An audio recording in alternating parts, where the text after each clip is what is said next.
Bonjour, c'est Virginie. La leçon d'aujourd'hui a pour titre « Selon ta promesse, Seigneur ». Le verset à mémoriser se trouve dans 2 Thessaloniciens 2, verset 16. Notre Seigneur Jésus-Christ nous a donné par sa grâce une consolation éternelle et une bonne espérance. Jean et Catherine étaient toutes excitées. Grand-mère allait venir passer les vacances de Noël avec eux. En fait, ils l'attendaient ce jour même. Jean et Catherine surveillaient son arrivée par la fenêtre. Puis le téléphone a sonné. Une grosse tempête allait se lever. Elle ne pouvait pas venir aujourd'hui. Elle viendrait demain, après la tempête. Jean et Catherine étaient déçus, mais ils savaient que grand-mère tiendrait sa promesse. En attendant son arrivée, ils pensaient aux choses amusantes qu'ils feraient avec elle. Cette pensée entretenait leur espoir. Il y a bien des années, Siméon et Anne attendaient la venue du Messie. Ils avaient de l'espoir, ils croyaient qu'il viendrait. Mais allaient-ils le reconnaître ? Siméon était impatient. Il essayait de monter les escaliers du temple le plus vite possible. Les gens, bien courtoisement, se poussaient pour laisser passer ce vieil homme si déterminé. Le Saint-Esprit conduisait Siméon au temple. En marchant, Siméon se souvenait d'un jour éloigné où le Saint-Esprit lui avait fait une promesse solennelle. « Tu ne mourras pas avant d'avoir vu le Messie. » Siméon pensait sans cesse à cette promesse. Le grand jour était arrivé. Il allait enfin voir le Messie. Siméon était tout essoufflé. C'est vrai qu'il devenait vieux. Pourtant, il souriait en lui-même. N'avait-il pas quelque chose de meilleur, une espérance, l'espérance de voir le Messie aujourd'hui? En entrant dans le temple, Siméon regarda autour de lui.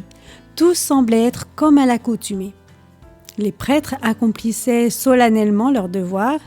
Il n'y avait pas de foule excitée attendant une nouvelle extraordinaire. « Le Messie est ici, le Messie est ici !» L'Esprit le lui avait dit. Mais où était-il ? Siméon passa près d'un couple pauvre. La jeune mère berçait son enfant dans ses bras. Il l'avait amené au temple pour une raison spéciale. Il devait être consacré au Seigneur comme l'exigeait la loi. Siméon sourit. Il aimait voir des parents heureux avec leur bébé. C'était un aspect agréable du service dans le temple. Soudain, Siméon s'arrêta. Ce couple avait quelque chose de particulier. Il s'arrêta pour regarder leur bébé. Et tout à coup, il sut. Il le sut avec certitude. Le visage rayonnant d'anticipation, Siméon s'approcha du couple. Débordant de joie et de bonheur, il prit le bébé dans ses bras. Puis il leva les yeux vers le ciel. La maman et le papa du bébé regardaient Siméon avec étonnement. Ils remarquèrent la joie qui brillait sur son visage et les larmes d'action de grâce qui coulaient sur ses joues. Puis, ils écoutèrent avec surprise la prière du vieil homme. « Maintenant, Seigneur, selon ta promesse, tu peux laisser ton serviteur s'en aller en paix, parce que mes yeux ont vu ton salut. » Marie et Joseph souriaient. Ce vieux prophète savait. Il savait et avait compris leur secret sur le Messie. Au même instant, une femme, la prophétesse Anne, s'approcha. Depuis des années, cette prophétesse passait tout son temps au temple. Elle aussi avait espéré voir le don de grâce promis par Dieu. Anne se joignit à Siméon pour louer Dieu pour l'enfant Jésus. Siméon et Anne furent parmi les premières personnes qui reconnurent que Jésus était le Messie, celui qu'Israël espérait. Ils furent parmi les toutes premières personnes qui propagèrent la nouvelle de sa venue. Leur espérance était réalisée.